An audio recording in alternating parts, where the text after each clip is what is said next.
આપણે જોઈ ગયા કે ચૈત્ર સુદ પૂનમને મંગળવારના દિવસે અંજનાના ગર્ભથી ભગવાન શંકર વાનર રૂપે અવતાર ધારણ કર્યો હતો. અંજના અને કેસરીના આનંદનો પાર ન રહ્યો. શુક્લ પક્ષના ચંદ્રની જેમ દિન પ્રતિદિન મોટા થતા બાળકનું લાલન પાલન ખૂબ જ મન લગાવીને થવા લાગ્યું. અંજના ક્યાંક જતા તો તેની પોતાની છાતી સાથે લગાડતા, કેસરી બાળકને પોતાની પીઠ ઉપર બેસાડીને છલાંગો લગાવતા અને પોતાના બાળકને આનંદિત જોઈ પોતે પણ આનંદ મગ્ન બની જતા. એક દિવસ બાળકને ઘરે મૂકીને અંજના ક્યાંક ફળ ફૂલ લેવા માટે ગયા. કેસરી તો પહેલા ક્યાંક બહાર ગયેલા હતા. બાળક ઘરમાં એકલો હતો. તેને ભૂખ લાગી હતી.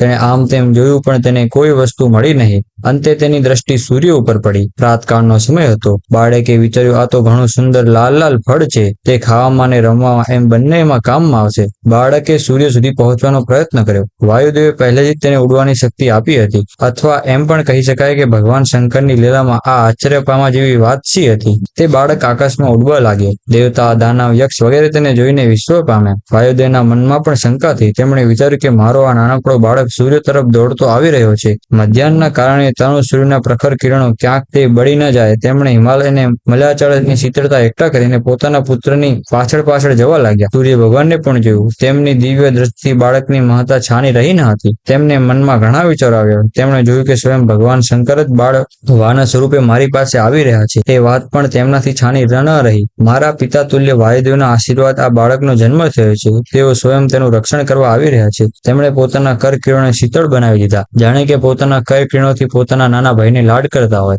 અથવા જગત પિતા શંકરને પોતાની પાસે આવતા જોઈ તેનું સ્વાગત કરતા હોય. તે બાળક સૂર્યના રથ ઉપર પહોંચી ગયો. સૂર્યની સાથે રમવા લાગ્યો. એ દિવસે ગ્રહણ હતું.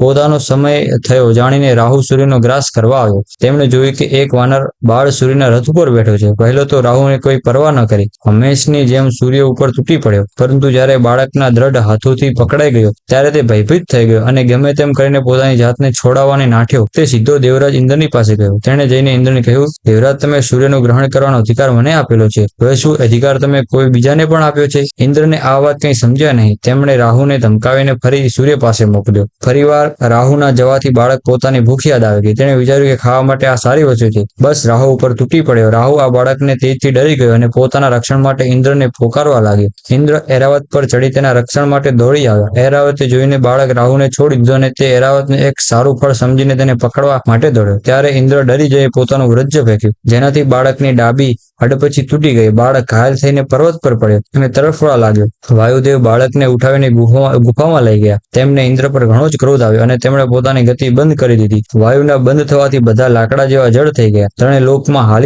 ચાલી શક્યું નહીં. બધાના શ્વાસ બંધ થઈ ગયા. દેવતાઓ ગભરાઈ ગયા. ઇન્દ્ર દોડતા બ્રહ્માજી પાસે ગયા. તે જ ક્ષણે બ્રહ્માજી પર્વતની પેલી ગુફામાં ગયા અને પોતાના હાથથી બાળકને સ્પર્શ કરીને તેને સજીવન કર્યો. બાળક પર પ્રસન્નતાથી ઉભો થઈ બોલ્યો. વાયુદેવ ખૂબ પ્રસન્ન થયા અને તેમણે સમસ્ત જગતમાં પ્રાણ સંચાર કરી દીધો. બ્રહ્માજીએ દેવતાઓને કહ્યું, આ કોઈ સાધારણ બાળક નથી. આ બાળક દેવતાઓનું કાર્ય સાધવા માટે જ પ્રગટ થયો છે. તેથી એ ઉચિત છે કે બધા દેવતાઓ તેને વરદાન આપો. ઇન્દ્રએ કહ્યું, મારા વ્રતથી આનું હડપચી તૂટી ગઈ છે, એટલે મારા આજથી આનું નામ હનુમાન રહેશે. તથા હું તેને વરદાન આપું છું કે મારા વ્રતથી તેનો ક્યારેય વાળ પણ વાંકો નહીં થાય. સૂર્યએ કહ્યું, હું મારા તેજથી શતાંશ તેને આપું છું.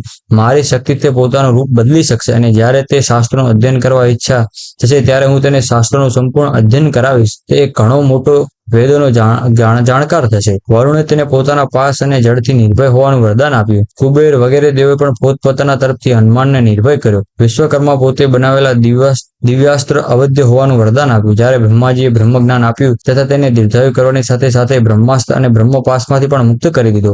વિદાય થતી વખતે બ્રહ્માજીએ વાયુદેવને કહ્યું, તમારો પુત્ર મોટો વીર, ઈચ્છા અનુસાર રૂપ ધારણ કરનાર અને મનના જેવો તીવ્રગામી બનશે. તેની ગતિને કોઈ મુકાબલો કરી શકશે નહીં. તેની કીર્તિ અમર થશે અને રામ રાવણના યુદ્ધમાં તે રામનો સહાયક થશે. તેમનો પરમ પ્રેમ પાત્ર બનશે. આ રીતે હનુમાનને વરદાન આપી તેના તમામ દેવો પોતપોતાના સ્થાને ચંદ્ર. અંજના અને કેશને આ બધું સાંભળીને જે આનંદ થયો તેનું વર્ણન કોણ કરી શકે. બોલો હનુમાનજી મહારાજ કી જય.